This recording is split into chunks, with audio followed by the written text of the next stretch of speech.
नमस्कार दोस्तों, एक बार फिर से आपका हार्दिक स्वागत है राइजिंग सेंटर के ऑनलाइन प्लेटफॉर्म पे। हम जो है वो पॉलिटी पढ़ रहे थे और पॉलिटी में हम देख रहे थे संविधान। तो संविधान में हमने भाग 1 को पढ़ लिया, भाग 2 को पढ़ लिया, बारी थी भाग 3 की।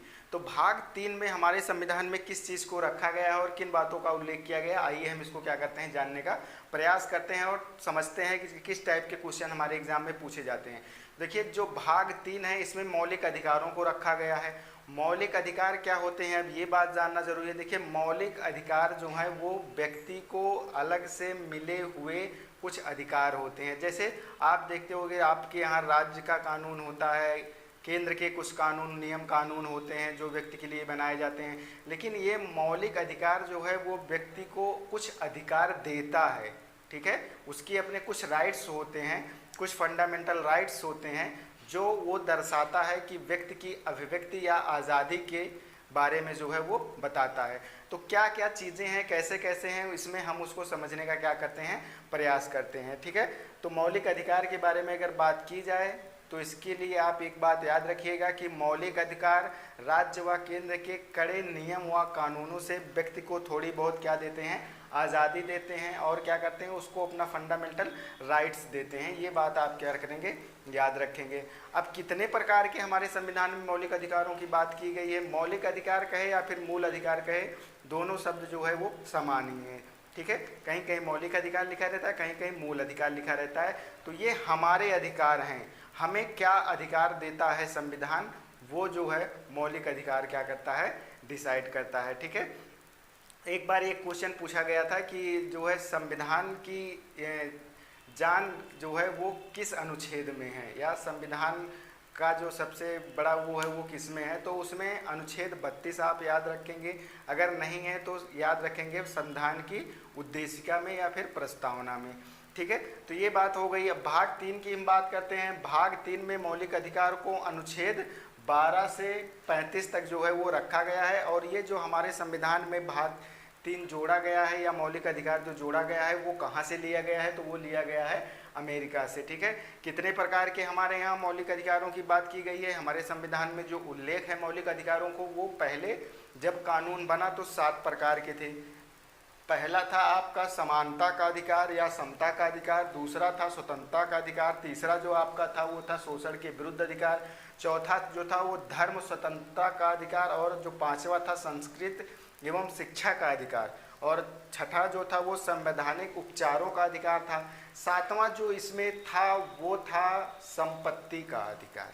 ठीक है, इन 6 पे तो हम चर्चा करेंगे, लेकिन बात आती है 7वें की। 7वां क्या था, 7वां था संपत्ति का अधिकार। उसको क्या कर दिया गया, हटा दिया गया। कब हटाया गया, 1978 में 44वें संविधान संशोधन के द्वारा उसे मौलिक अधिकारों की सूची से हटाकर अनुच्छेद 300A के तहत कानूनी अधिकार बना दिया गया। अब जो बात आती है कि इसको हटाया क्यों गया। देखिए, संपत्ति का अधिकार ऐसा अधिकार था जो देश के विकास में, देश के वृद्धि में, विकास में क्या कर रहा था, अड़चन डाल रहा था, वो बाधा पैदा कर रहा था। कैसे, एग्जाम्पल के तौर पर समझते हैं। जैसे देखिए, अगर गवर्नमेंट कोई रोड बना रही है, ठीक है, और वो रोड बनाने के लिए ज़मीन तो चाहिए ही होगी। तो अगर नया रोड बन रहा है और उसके लिए ज़मीन चाहिए होगी, और वो पता चला कि आपके खेतों से होकर वो रोड गुजर रहा है, तो पहले 1978 के पहले ये था कि आप अपनी ज़मीन देना चाहें तो दें, ना देना चाहें तो ना दें, सरकार आपसे कानूनी तौर पर वो ज़मीन नहीं ले सकती थी। इससे दिक्कत आ रही थी, दिक्कत ये आ रही थी कि देश का विकास नहीं हो पा रहा था, रेलवे ट्रैक नहीं सही से बिछ पा रहे थे, रोड नहीं बन पा रहे थे, स्मार्ट सिटी नहीं बन पा रही थी, और भी बहुत सारे अगर सरकार जो काम करना चाह रही थी उसमें क्या आ रही थी, बाधा आ रही थी। तो इसमें ये कहा गया कि ये संपत्ति का अधिकार जो है वो मूल अधिकार ना रहकर, मौलिक अधिकार ना रहकर, इसको कानूनी अधिकार बनाया जाए कि अगर आपके खेतों से होकर सड़क गुजर रही है तो सरकार आपको मुआवजा देगी, मुआवजा देकर आपसे ज़मीन ले लेगी। आप बेचना चाहें या ना बेचना चाहें, आपको ज़मीन देनी ही पड़ेगी। ठीक है, तो कब हटाया गया, 1978 में इसको 300A के तहत कानूनी अधिकार बना दिया गया। ठीक है, कौन सा, 44वां संविधान संशोधन करके, 44वां संविधान संशोधन करके जो है इसको क्या कर दिया गया, संपत्ति के अधिकार को कानूनी अधिकार जो है वो बना दिया गया। अब देखिए जो इसमें बात आती है कि चलिए संविधान का जो 7वां था संपत्ति का अधिकार वो तो हट गया, लेकिन बाकी जो 6 है वो हमें कैसे अधिकार देते हैं, इन पर भी चर्चा करते हैं। ठीक है, तो सबसे पहला जो है वो है कौन सा, समानता का अधिकार, समता का अधिकार कह सकते हैं आप इसको। ये 14 से 18 तक इसमें क्या है, उल्लेख है। देखिए समानता का अधिकार मतलब जो भारत का संविधान है, विश्व का सबसे बड़ा संविधान है, लिखित संविधान है। ये संविधान हमें 14 से 18 तक के जो अनुच्छेद हैं उसमें कहता है कि भारत के सभी लोग क्या हैं, एक समान हैं। कोई गरीब हो, कोई अमीर हो, ठीक है, किसी जाति का हो, किसी धर्म का हो, हिंदू हो, मुस्लिम हो, सिख हो, ईसाई हो, कोई फर्क नहीं पड़ता। संविधान की दृष्टि से सभी लोग क्या हैं, एक समान हैं और सभी लोगों को कुछ अधिकार दिए गए हैं। उसका उल्लेख किया गया है अनुच्छेद 14 से 18 तक। इसको भी हम क्या करेंगे, आगे देखेंगे। दूसरा जो कहता है स्वतंत्रता का अधिकार। अगर आप किसी देश में रह रहे हैं तो आप पूर्ण रूप से स्वतंत्र हैं, कहीं भी आ सकते हैं, इस देश भर में कहीं भी जा सकते हैं, कहीं भी बस सकते हैं, कहीं भी नौकरी कर सकते हैं, कहीं भी व्यापार कर सकते हैं, उद्योग धंधा चालू कर सकते हैं। आप पूर्ण रूप से क्या है, स्वतंत्र हैं। इसके लिए आपको कोई रोकेगा नहीं कानूनी तौर पर। तो स्वतंत्रता का अधिकार जो है वो 19 से 22 तक स्वतंत्रता की बात कही गई। सभी को शिक्षा का अधिकार है। ऐसा नहीं कि गरीब का बच्चा है वो पढ़ नहीं सकता, या किसी निम्न जाति का, निम्न वर्ग का बच्चा है वो पढ़ नहीं सकता, नहीं, सबको समान अधिकार है। जो अधिकार दिया गया है वो पैसे वालों के लिए, जिनके पास पैसा है, अगर वो सरकारी स्कूल में पढ़ रहे हैं चाहे कॉन्वेंट स्कूल में पढ़ रहे हैं, तो गरीब परिवार का बच्चा भी जो है वो कहीं भी क्या कर सकता है, पढ़ सकता है। उसको भी क्या है, पढ़ने का अधिकार है। स्वतंत्रता का क्या है, अधिकार है। इसके बाद जो बात आती है शोषण के विरुद्ध अधिकार। ठीक है, शोषण के विरुद्ध जो अधिकार की बात की गई है वो 23 से 24, अनुच्छेद 23 से 24 में शोषण के विरुद्ध अधिकार की गई। आप किसी गरीब निम्न वर्ग के का शोषण नहीं कर सकते, या फिर आप क्या ताकतवर हैं किसी दूसरे की ज़मीन नहीं ले सकते हैं। मतलब किसी भी प्रकार से किसी व्यक्ति का शोषण अगर हो रहा है तो उसको जो है फंडामेंटल राइट्स मिले हुए हैं, जिसमें 23 से 24 में इस बात का क्या किया गया है, अनुच्छेद में उल्लेख किया गया। अगला आती है संस्कृति एवं शिक्षा का अधिकार। ठीक है, तो संस्कृति की बात यहाँ पर की गई है। संस्कृति सबसे क्या मतलब है, देखिए भारत विभिन्नताओं का देश है। यहाँ पर अलग अलग प्रकार की संस्कृतियाँ क्या करती हैं, निवास करती हैं। अलग अलग प्रकार के वेशभूषा जो लोग वो क्या करते हैं, पहनते हैं। पहनावे अलग अलग आपको देखने को मिलेंगे। आप जम्मू कश्मीर से कन्याकुमारी तक देख लीजिए और गुजरात से अरुणाचल प्रदेश तक देख लीजिए, तो आपको संस्कृति में विभिन्न प्रकार की विभिन्नताएं जो है वो आपको मिलेंगी। देखिए गुजरात के लोग जो है क्या करते हैं, उनका पहनावा अलग है। राजस्थान के पगड़ी पहनते हैं और दूसरे मॉडल पगड़ी बांधते हैं। वहीं जो है आप देखते हैं कि पंजाब वाले जो सिख हैं वो अपना क्या करते हैं, अलग वेशभूषा होता है। मुस्लिम जो धर्म है उसकी अलग वेशभूषा होती है। हिंदू लोग जो हैं उनकी अलग वेशभूषा होती है। केरल के लोग लुंगी पहनते हैं, उत्तर प्रदेश के लोग पैंट शर्ट पहनते हैं। तो इस प्रकार से संस्कृति अलग अलग है, वेशभूषा अलग अलग है, इसका भी पूर्ण रूप से अधिकार है। ऐसा नहीं है कि आप जो है अगर पगड़ी बांध लेंगे तो आपको उत्तर प्रदेश के निवासी नहीं माने जाएंगे, ऐसी कोई बात नहीं। देखिए हमारे यहाँ प्रथा चली आ रही है, बहुत पुरानी प्रथा जो चली आ रही है वो होता है कि जब महिलाएं शादी करके आती हैं तो घूंघट में आती हैं, उनका घूंघट होता है। तो ये भी एक क्या है, संस्कृति का हिस्सा है। लेकिन अब धीरे धीरे क्या कर रहा है, बदल रहा है। समय बदला, समय के साथ लोग बदले, लोगों जब लोग बदले तो उनकी वेशभूषाओं में भी क्या हुआ, परिवर्तन हुआ। अब जो है महिलाएं भी जो है जीन्स पैंट और टी शर्ट पहन रही हैं, पुरुष भी पहन रहे हैं। जिसका जो मर्जी वो पहन सकता है। अब कोई ये नहीं कह सकता कि नहीं आप ये जो है ना पहने, ये ना पहने। इसका अधिकार हमें कौन देता है, इसका अधिकार हमें संस्कृति एवं शिक्षा का अधिकार 29 से 30 में क्या करता है, मिलता है। अब किसी बहू की नई कोई बहू आती है तो उसको ये आप नहीं कह सकते कि क्या करिए घूंघट में रहिए, क्योंकि उसको मौलिक अधिकार है। वो मन करे तो घूंघट में रहे, मन करे तो ना रहे, मन करे तो जीन्स पैंट पहन के घूमे, मन करे तो लहंगा पहन के घूमे, मन करे साड़ी पहन के घूमे, आप मन करे लुंगी पहन के घूमिए, पैंट पहन के घूमिए, कोट पैंट पहन के घूमिए। आपको कोई नहीं रोकने आएगा कि नहीं ये कानून है, आप केवल क्या करिए, लुंगी पहनिए। जैसे देखिए होता क्या है, सऊदी अरब में देखिए वहाँ महिलाओं के लिए सख्त कानून है। वहाँ पे बुर्खा जो है वो कंपलसरी है, वो क्या है, एक कानून है। वहाँ पर आप बुर्खा पहनकर ही बाहर निकलेंगे। आप ड्राइविंग, पहले था आप ड्राइविंग नहीं कर सकते, आप अकेले रोड पर निकल नहीं सकती। तो ये सारी चीज़ें हमारे यहाँ नहीं है। ये सारी चीज़ें अगर हमारे यहाँ नहीं है, अगर किसी महिला को, किसी व्यक्ति को इस सब चीज़ों से आज़ादी मिली हुई है तो वो कहाँ से मिली हुई है, मौलिक अधिकारों से मिली मिली हुई है। ठीक है, अगला जो बात करते हैं वो संवैधानिक उपचारों का अधिकार जो है वो बात की गई है अनुच्छेद 32। इसी को मैं कह रहा था कि एक प्रकार से ये संविधान की जान है अनुच्छेद 32। ठीक है, तो अनुच्छेद 32 में संवैधानिक उपचारों मतलब संविधान में किसी भी प्रकार की कोई चीज़ जो बातें लिखी हुई हैं वो सारे लोगों पर क्या होंगी, लागू होंगी। किसी पर ऐसा नहीं कि पर्टिकुलर इस पे ज़्यादा होगी या इस पे कम होगी। वो कुछ मामले में जो बात ज़्यादा कम होती है वो अनुच्छेद के तहत उनको क्या कर दिया गया है, डिफाइन कर दिया गया है। सातवां जो था वो था संपत्ति का अधिकार। संपत्ति का अधिकार याद रखिएगा, बहुत बार आपके यहाँ क्वेश्चन पूछा गया। क्वेश्चन यही पूछा जाता है कि जो संपत्ति का अधिकार है उसे कब हटाया गया। तो 1978 44वें संविधान संशोधन के तहत इसको क्या कर दिया गया है, हटाया क्या गया है, इसको मौलिक अधिकार से हटाकर कानूनी अधिकार बना दिया गया है 300A के तहत। अनुच्छेद 300A में इसका क्या है, उल्लेख है। ठीक है, तो चलिए बात कर लेते हैं यहाँ मौलिक अधिकार में। सबसे पहला जो हमारा है वो है समानता समता का अधिकार। ठीक, अनुच्छेद 14 से 18 तक की बात की गई है। अनुच्छेद 14 में क्या कहा गया है, अनुच्छेद 14 में कहा गया है, जो हमें बात याद रखनी है वो याद रखनी है कि विधि, ठीक है, विधि के समक्ष समानता। ठीक है, तो याद रखिएगा अनुच्छेद 14 में जो है वो विधि के समक्ष समानता की बात की गई है। अनुच्छेद 15 में किसकी बात की गई है, धर्म जाति लिंग जन्म स्थान के आधार पर किसी के साथ कोई भेदभाव नहीं किया जाएगा। अब देखिए इसमें बहुत बड़ी बात लिखी हुई है, धर्म लिखा हुआ है, मतलब आप हिंदू धर्म में हैं, आप मुस्लिम धर्म में हैं, आप सिख हैं, आप ईसाई हैं, इसका कोई फर्क संविधान के इन मौलिक अधिकारों में नहीं पड़ने वाला। इस आधार पर आपके साथ दुर्व्यवहार नहीं किया जाएगा।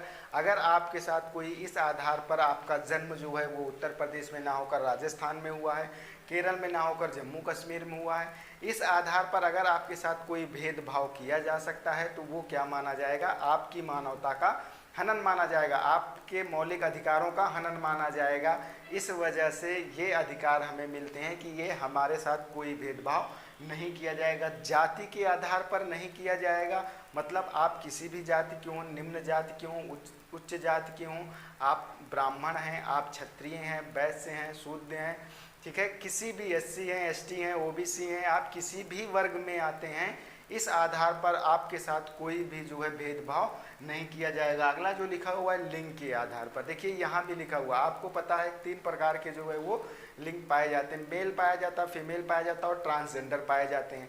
अब होता क्या था हमारे यहाँ कि मेल, ठीक है, जहाँ पर पुरुषों प्रधान देश होते हैं, पुरुषों को ज़्यादा वरीयता दी जाती है, इस आधार पर कभी कभी महिलाओं का क्या हो जाता था, उनके मौलिक अधिकारों का हनन हो जाता था। नहीं, आपको घर से बाहर नहीं जाना, आपको नौकरी करने नहीं जाना, आपको जो है ये काम नहीं करने, फलाना नहीं करना, धमाका नहीं करना, बहुत सारे नियम कानून पुरुष जो है उन पर लगा कर रखते हैं। ठीक है, तो इस आधार पर आप इस बात को जानिए कि ये अगर आप किसी के मौलिक अधिकारों का हनन करते हैं तो आप एक प्रकार से क्या करते हैं, संविधान की अवहेलना करते हैं और इस आधार पर आपको क्या हो सकती है, जेल हो सकती है। ठीक है, तो लिंग के आधार पर भेदभाव नहीं किया जाएगा।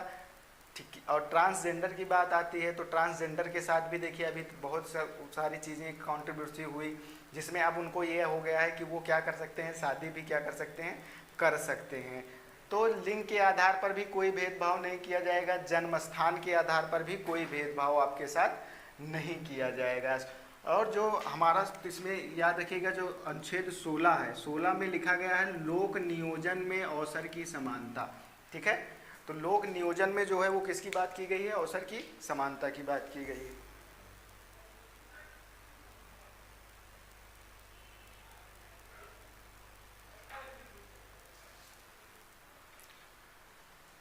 अनुच्छेद 16 में क्या बात की गई है, अनुच्छेद 16 में लोक नियोजन में अवसर की समानता की बात की गई है।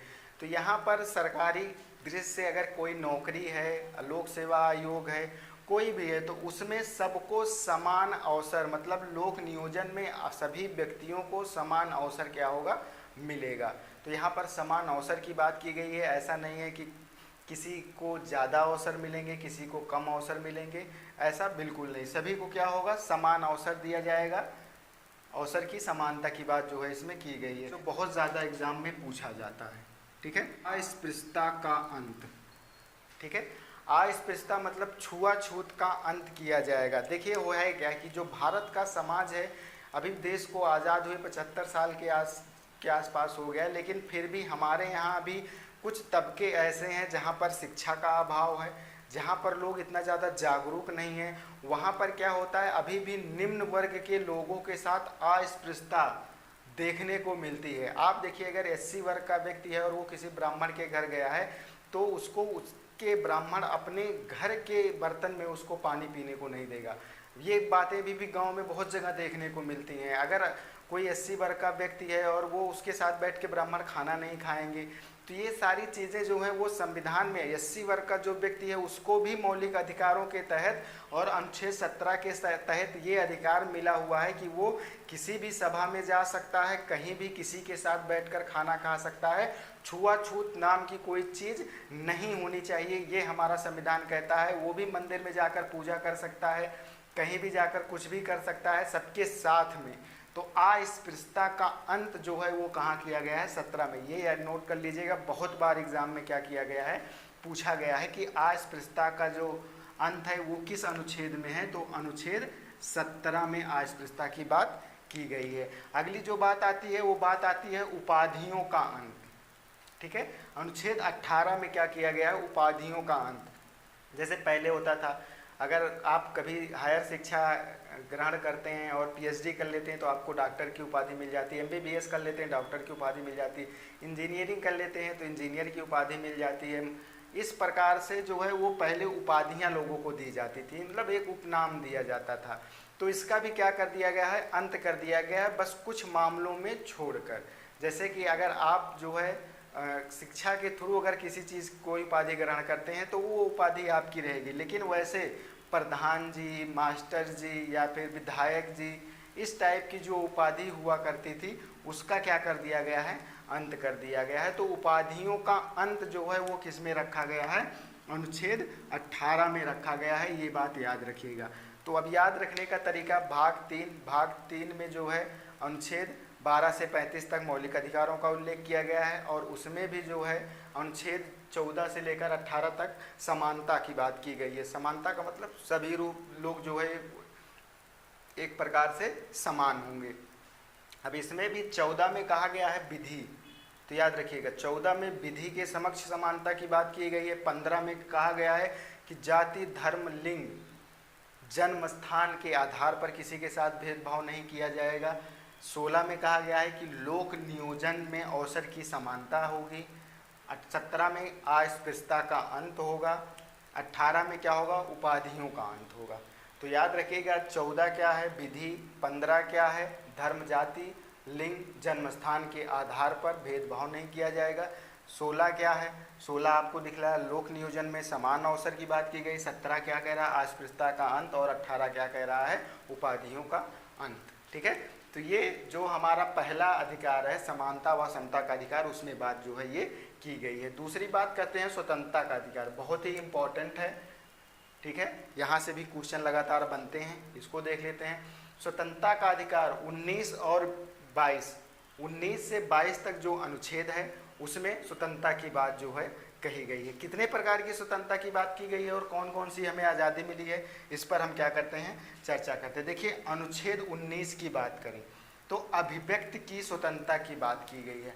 अभिव्यक्त मतलब आप कुछ भी बोल सकते हैं, किसी के खिलाफ बोल सकते हैं, बशर्ते उसके मौलिक अधिकारों का हनन ना हो। आप किसी को गाली नहीं दे सकते हैं, किसी से झगड़ा लड़ाई नहीं कर सकते, लेकिन अगर आप इस बात के लिए पूर्ण रूप से स्वतंत्र हैं, आप अपने विचारों को अभिव्यक्त कर सकते हैं। जो आप सोच रहे हैं, जो आप बोलना चाहते हैं, वो क्या कर सकते हैं, बोल सकते हैं। जैसे सरकार है, सरकार अगर सही काम नहीं कर रही है तो आप सरकार के खिलाफ बोल सकते हैं, शब्दों की मर्यादा को ध्यान में रखकर। तो ये बात कही गई है किसमें, 19 में। अभिव्यक्ति की स्वतंत्रता आपको है, जिसमें आप देखते हैं बहुत सारे न्यूज़ एंकर्स हैं, पत्रकार हैं, वो लगातार दिन रात 24 घंटे मुर्गा लड़ाते रहते हैं बैठकर टीवी पे। तो उनको कहाँ से ये आज़ादी मिली हुई है, उनको आज़ादी मिली हुई है अनुच्छेद 19 से। और कहाँ से, स्वतंत्रता का अधिकार, मौलिक अधिकार जो होता है स्वतंत्रता का अधिकार, उसमें 19 अनुच्छेद से अभिव्यक्ति मिली हुई है। अब 19 में भी बहुत सारी चीज़ों की स्वतंत्रता की बात की गई है। तो 19 जो अनुच्छेद है उसमें कई सारी कैटेगरी बांट दी गई हैं, और उसमें भी देख लेते हैं कि जो 19(1) है, जो पहली कैटेगरी है, उसमें कहा गया है बोलने की स्वतंत्रता। आप बोलने के लिए क्या हैं, स्वतंत्र हैं। आप अपनी बात को रख सकते हैं। अगर आपके साथ कुछ गलत हो रहा है तो आप क्या कर सकते हैं, अपने बात अपनी रख सकते हैं, बोल सकते हैं। चाहे आप जज के सामने हो, चाहे एसडीएम के सामने हो, चाहे डीएम के सामने हो, चाहे कोतवाल के सामने हो, या फिर किसी ऐसे व्यक्ति के सामने हो जो आपके मौलिक अधिकारों का हनन कर रहा हो। आप बोलने के लिए पूर्ण रूप से क्या हैं, स्वतंत्र हैं, आप बोल सकते हैं। ये हमें मिलता है 19(1) के तहत। दूसरे में क्या किया गया, शांतिपूर्ण तरीके से एकत्रित होने की स्वतंत्रता। तो देखिए अभी हमारे यहाँ कृषि कानून चल रहा है, कृषि कानून का विरोध चल रहा है। अभी उधर 3 तलाक का मामला चल रहा था, शाहीन बाग वाला आपने देखा। तो लोग जो है एक जगह शांतिपूर्ण तरीके से एकत्रित हैं, तो इसका अधिकार हमें हमारा मौलिक अधिकार देता है कि हम कोई भी काम एक साथ एकत्रित होकर कर सकते हैं, या एक साथ शांतिपूर्ण तरीके से बिना हथियार के क्या हो सकते हैं, एकत्रित हो सकते हैं कहीं भी। ये अधिकार हमें कौन देता है, मौलिक अधिकार के तहत हमको 19(2) के तहत क्या है, मिला हुआ है। तीसरे में बात की गई है सभा समूह बनाने की स्वतंत्रता। ठीक है, इसमें क्या कहा गया है, सभा बना सकते हैं, समूह बना सकते हैं। मतलब आप एक गिरोह बना सकते हैं, समूह बनाकर किसी भी बात का क्या कर सकते हैं, विरोध कर सकते हैं। अगर सरकार आपकी बात नहीं सुन रही है तो आप क्या कर सकते हैं, सरकार के खिलाफ वो एक समूह और सभा बनाकर अपनी बात को रख सकते हैं, अपनी बात को मनवाने का क्या कर सकते हैं, प्रयास कर सकते हैं, धरने पे बैठ सकते हैं। ठीक है, तो ये बात हमें अनुच्छेद 19(2) के तहत मिलती है। इसी वजह से देखिए जब भी कभी सभा कहीं पर होती, कहीं समूह बनता है या कहीं पर लोग एकत्रित होते हैं, तो पुलिस वाले जो है अगर वो शांतिपूर्ण तरीके से धरना दे रहे हैं तो उनको नहीं हटाते हैं। लेकिन अगर वहाँ पर हथियारों का यूज किया जा रहा है, अब हत्या की जा रही है, शांतिपूर्ण तरीके से नहीं हो जा रही, भीड़ उग्र हो जा रही है, तब पुलिस लाठीचार्ज कर देती है। और फिर पुलिस अपना स्टेटमेंट देती है कि ये लोग जो है वो अपने तरीके से काम नहीं कर रहे थे, शांतिपूर्ण तरीके से एकत्रित नहीं थे, ये लोग उग्र हो गए थे, भीड़ उग्र हो गई थी, ईंटा पत्थर चलने लगा था, लाठी डंडे चलने लगे थे। इस वजह से पुलिस को क्या करना हुआ, लाठीचार्ज करना पड़ा। तो उनको मार के वहाँ से क्या कर देती है, भगा देती है। अगली बात जो कही गई है 4 में, भारत में आवागमन की स्वतंत्रता। तो आप जो है भारत में कहीं भी घूम सकते हैं। आप मुंबई घूम के आइए, आप दिल्ली घूम के आइए, आप पुडुचेरी घूम के आइए, आप मद्रास घूम के आइए, चेन्नई की बात करें, आप कोलकाता घूम के आइए, आपको कोई नहीं रोकेगा। आप पूरे देश में जो है वो घूमने के लिए क्या है, स्वतंत्र हैं। तो कहीं भी आ सकते हैं, जा सकते हैं, इसलिए आप पूर्ण रूप से क्या हैं, स्वतंत्र हैं। 5वें में बात की गई है भारत में आजीविका चलाने की स्वतंत्रता। ठीक है, तो जो भारत में आजीविका चलाने की बात की गई है, तो आप कहीं भी पूरे भारत में अपना उद्योग धंधा चला सकते हैं, कहीं भी नौकरी कर सकते हैं, घर बना सकते हैं, रह सकते हैं। इसके लिए भी मौलिक अधिकार हमें क्या करता है, जो कानून है वो हमें व्यक्ति को अधिकार देता है। ठीक है, तो ये बात भी याद रखेंगे। अब इनको याद कैसे रखें, देखिए होता क्या है कि बहुत सारे बच्चे तैयारी करने वाले हैं और जो है वो कई बार एग्ज़ाम नहीं होता है, फॉर्म नहीं आते हैं, वैकेंसियाँ नहीं निकलती हैं। तो उस कंडीशन में हम क्या करते हैं, उस कंडीशन में सबसे पहले तो हम अभिव्यक्त की स्वतंत्रता है, हम अपनी बात को रखते हैं। अगर सरकार हमारी बात नहीं सुनती है, बोलने की हमें स्वतंत्रता है, तो हम बोलते हैं सरकार के खिलाफ, नहीं भैया वैकेंसी निकालिए, हम लोगों का भी उद्धार करिए, हम लोगों को भी नौकरी चाहिए। ठीक है, तो अगर सरकार नहीं सुन रही है तो उसके बाद क्या करेंगे, एक जगह पर शांतिपूर्ण तरीके से एकत्रित होकर क्या करते हैं, धरना देते हैं। इसके बाद भी अगर सरकार हमारी बात नहीं सुनती है, धरना देने के बावजूद भी कोई फर्क नहीं पड़ता, सरकार के कान पर जू तक नहीं रेंगती है, तो उसके बाद क्या करते हैं, सभा और समूह बनाकर क्या करते हैं, जंतर मंतर पे बैठ जाते हैं, आनंद भवन के सामने बैठ जाते हैं। ठीक है, तो ऐसी जगहों पर, संसद भवन के सामने क्या करते हैं, बैठ जाते हैं। तो ऐसी जगहों पर बैठकर धरना देते हैं कि जिससे क्या हो, सरकार का ध्यान हमारी तरफ आए और सरकार हमारी बात को क्या करे, सुने। ज़्यादा लोग रहेंगे तो सरकार उस बात पर क्या करेगी, ध्यान देगी। लेकिन शांतिपूर्ण तरीके से करना, नहीं तो पुलिस मार के तोड़ देगी। अगर वहाँ पर जाकर क्या करोगे, उछल कूद करोगे, लाठी डंडा लेकर जाओगे, पत्थरबाजी करोगे, तो वहाँ पर पुलिस लाठी चार्ज कर देगी। और बहुत अक्सर धरने में यही होता है कि सारे कुछ लोग करना चाहते हैं शांतिपूर्ण तरीके से, और उसी भीड़ में 2 4 6 लोग ऐसे आ जाते हैं जो उग्र टाइप के होते हैं, और वो वहाँ क्या करते हैं, बदमाशी करना शुरू कर देते हैं। इसके बाद पुलिस क्या करती है, फिर वो लाठीचार्ज करती है। तो जो लड़का था उसकी वैकेंसी नहीं निकल रही थी, उसको बोलने की जा रही थी, वो सरकार के खिलाफ बोला, सरकार से बोला कि हमारे लिए वैकेंसी निकालिए। फिर शांतिपूर्ण तरीके से एकत्रित होकर उसने क्या किया, धरना दिया। फिर नहीं हुआ तो उसने एक समूह बना लिया कि ये क्या करेगी, एसएससी जेई के लिए, यूपी ट्रिपल एससी जेई के लिए क्या है, ये समूह बना हुआ जो उसकी वैकेंसी निकालने का काम करेगी। ये एसएससी की वैकेंसियाँ निकालने की काम करेंगी, ये टेट की वैकेंसियाँ निकालने की काम करेंगी। ठीक है, इसके बाद क्या होता है कि अगर फिर भी सरकार नहीं सुनती तो क्या करते हैं, हम अपने यहाँ से कहीं भी जाकर, आवागमन की स्वतंत्रता है, दिल्ली में जाकर धरना देते हैं, लखनऊ में जाकर धरना देते हैं। ठीक है, तो आवागमन की भी स्वतंत्रता है, तो वो कहीं जाकर क्या कर रहा है, धरना दे रहा है। इसके बाद क्या हो, भारत में जीविका चलाने की स्वतंत्रता, और मानते हैं कि धरना देते देते उसकी एज निकल गई तो वो कहीं भी बच सकता है, छोटा मोटा उद्योग धंधा, कोई भी उद्योग धंधा कर सकता है, कहीं भी प्राइवेट नौकरी कर सकता है, सरकारी नौकरी कर सकता है। इसकी भी आज़ादी जो है हमें 19(5) के तहत जो है वो मिलती है। 20वें में क्या कहा गया, अनुच्छेद 20 में क्या कहा गया, इस बात को समझते हैं। अनुच्छेद 20 में कहा गया है अपराध में दोष सिद्ध, ठीक है, कि अगर आप कोई अपराध करते हैं और उसमें आप दोष सिद्ध नहीं आपका होता है, तो आया आपका दोष सिद्ध होता है, तो उसके लिए भी क्या किया गया है, अनुच्छेद 20 में इसके लिए कानून बनाया गया है। ठीक है, तो इसमें दोष सिद्धि के मामले में जो है वो पहला क्या कहा गया है कि उसे उसी समय के कानून के साथ सज़ा मिलेगी। अगर आप कोई अपराध करते हैं, ठीक है, अगर आपसे कोई अपराध होता है और उस अपराध में आपका दोष सिद्ध हो जाता है, तो जिस समय अपराध हुआ था उसी समय के कानून के आधार पर आपको सज़ा मिलेगी। जैसे एग्जाम्पल के तौर पर समझते हैं कि आपसे अपराध जो है वो 2016 में हुआ था, ठीक है, और आपका जो दोष सिद्ध है वो हुआ 2021 में। तो जो आपका दोष सिद्ध हुआ, तो जो 2016 में कानून था, जिस समय आपने अपराध किया था, उसी समय के आधार पर आपको जो कानून थे उसी के तहत आपको सज़ा मिलेगी। मानते हैं जो अपराध आपने किया, जो सज़ा आपको मिली 2016 में, उस अपराध के लिए सज़ा 6 महीने की जेल थी और 2021 में वो 10 साल की जेल हो गई है।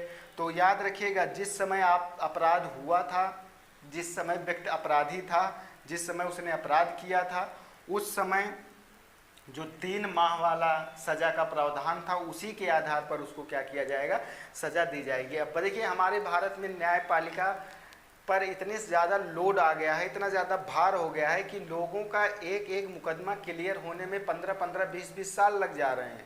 यहाँ तक कि इनफैक्टली आप कोई अपराध सिद्ध होने में भी वो जो है क्या लग जा रहा है, सालों साल लग जा रहे हैं। तो इस आधार पर ये बनाया गया अनुच्छेद 20 में कि उसी के समय के कानून के हिसाब से सज़ा मिलेगी। अगर आपने 2006 में अपराध की, 2016 में अपराध किया है, तो 2016 के कानून के हिसाब से ही आपको सज़ा मिलेगी। ठीक है, 2021 में अगर आपका दोष सिद्ध होता है तो ये बात याद रखिएगा। दूसरी जो बात इसमें आपको याद रखनी है, वो याद रखनी है गवाही। ठीक है, तो आप से जबरन आपके दोष के मामले में गवाही नहीं ली जाएगी। जैसे आपसे गलती से कोई अपराध हो गया है तो पुलिस बिल्कुल ये नहीं कह सकती आपसे गवाही ले कि नहीं हमने ये अपराध किया है, क्या इस बात का जोर नहीं डाल सकती। तो 2 में जो है वो गवाही की बात की गई है। 3 में किसकी बात की गई है, एक अपराध के लिए एक बार सजा जो है वो का प्रावधान है। तो अगर आपने एक बार कोई अपराध किया है तो उसके लिए केवल एक बार ही आपको सज़ा दी जाएगी।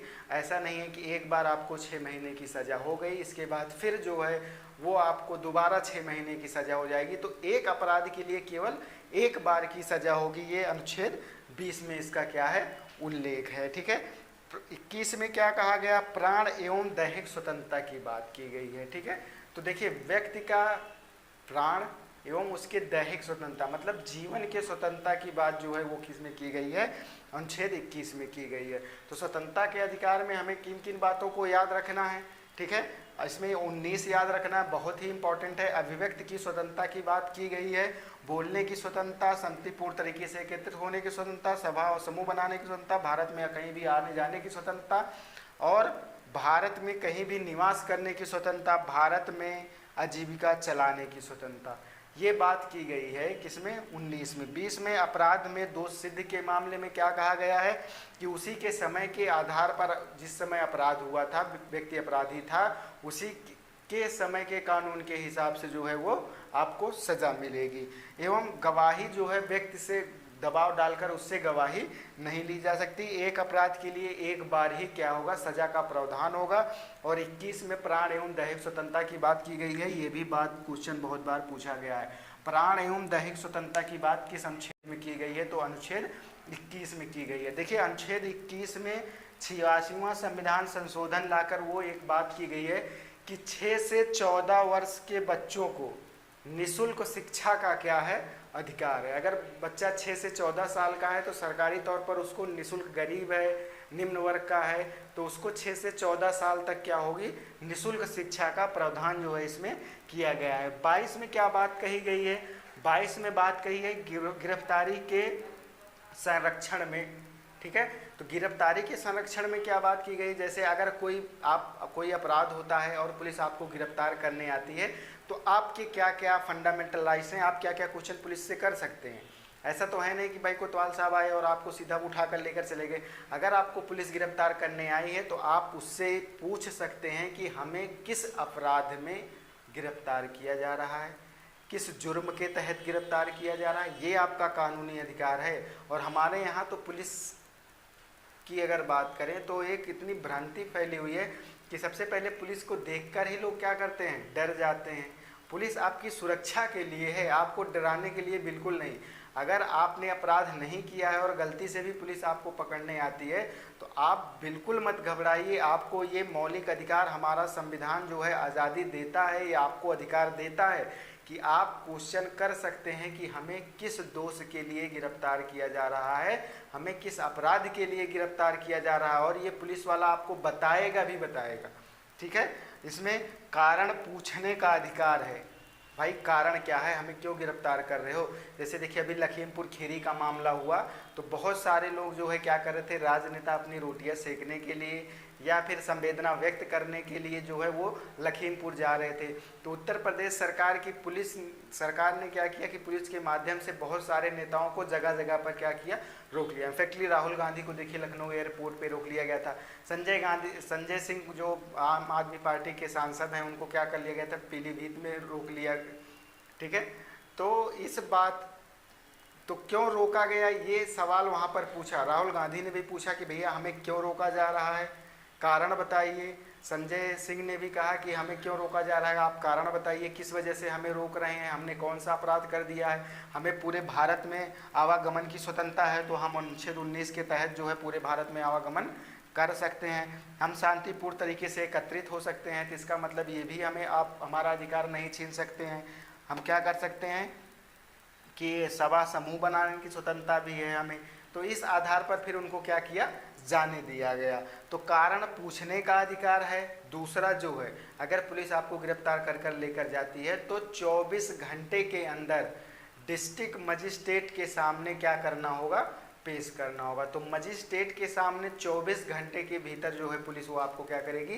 पेश करेगी। इसमें आवागमन का समय नहीं जोड़ा जाएगा, ये बात भी क्या करिएगा आप याद रखिएगा। आवागमन का समय का मतलब है कि आने जाने में जो समय लगा वो नहीं जोड़ा जाएगा। अगर आप शनिवार को शाम को गिरफ्तार होते हैं और उस समय छुट्टी हो गई है, दीवानी बंद हो गई है, मजिस्ट्रेट की बंद हो गया है, तो आपको संडे का समय भी क्या होगा? नहीं जोड़ा जाएगा। छुट्टी वाला समय नहीं जोड़ा जाएगा और आवागमन वाला समय नहीं जोड़ा जाएगा। ये आपका अधिकार है। 24 घंटे के अंदर आपको वहाँ पर पेश किया ही जाना है। ठीक है, अगला जो आता है कानूनी सलाह लेने का संरक्षण। अगर आप गिरफ्तार होते हैं तो आप जो है वो किसी से कानूनी सलाह ले सकते हैं, इसके लिए पुलिस आपको नहीं रोकेगी। ये आपके मौलिक अधिकारों में क्या किया गया है? वर्णन किया गया है। आप अपना मन पसंदीदा वकील हायर कर सकते हैं, चाहे सरकारी वकील हायर करिए चाहे प्राइवेट वकील हायर करिए। तो इस मामले में भी हमें अधिकार मिले हुए हैं 21A के तहत कानूनी सलाह लेने का संरक्षण। ठीक है, तो ये हमारे मौलिक अधिकारों में जो दो थे, कौन कौन से? समानता का अधिकार, समता का अधिकार, स्वतंत्रता का अधिकार 19 से 22, इसमें जो है वो उन बातों का जो है उल्लेख किया गया है। एक बार फटाफट फिर से देख लेते हैं। 12 से 35 तक इस बात का उल्लेख किया गया। अनुच्छेद 14 विधि के समक्ष समानता, अनुच्छेद 15 धर्म जाति लिंग के आधार पर समानता, लोक नियोजन में अवसर की समानता, अस्पृश्यता का अंत और उपाधियों का अंत, अनुच्छेद 18। ठीक है, याद रखिएगा। 19 में क्या कहा गया, अभिव्यक्त की आज़ादी की बात की गई है। 19(1) के तहत बोलने की स्वतंत्रता, शांतिपूर्ण तरीके से एकत्रित होने की स्वतंत्रता, सभा समूह बनाने की स्वतंत्रता, भारत में कहीं भी आवागमन की स्वतंत्रता, भारत में कहीं भी निवास करने की स्वतंत्रता और कहीं भी भारत में आजीविका चलाने की स्वतंत्रता की बात की गई है। अपराध में दोषी सिद्धि के संबंध में क्या बात कही गई है कि उसी के समय अपराध जिस समय हुआ उसी के समय के हिसाब के कानून से आपको सजा मिलेगी। दूसरा क्या है, गवाही के लिए आपको बाध्य नहीं किया जा सकता है, एक अपराध के लिए एक ही बार सजा मिलेगी। और 21 अनुच्छेद 21 में प्राण एवं दैहिक स्वतंत्रता की बात की गई है। 21A में बात की गई है 86वां संविधान संशोधन लाकर 16 से 14 वर्ष के बच्चों को जो है वो निःशुल्क शिक्षा का प्रावधान दिया जाएगा। तो बात याद रखिएगा। 22वें में गिरफ्तारी के संबंध में संरक्षण की बात की गई है, जिसमें कहा गया है कि कारण पूछने का अधिकार है। इसके बाद जो है 24 घंटे के अंदर आपको मजिस्ट्रेट के सामने पेश करना अनिवार्य है। कानूनी सलाह लेने की आपको क्या है, आज़ादी है। ये बात की गई है। 1978 याद रखिएगा 44वां संविधान संशोधन लाकर संपत्ति के अधिकार को क्या कर दिया गया है, हटा दिया गया। अब बात हम क्या करते हैं, अब बात करते हैं शोषण के विरुद्ध अधिकार। 23 व 24 में किन बातों का उल्लेख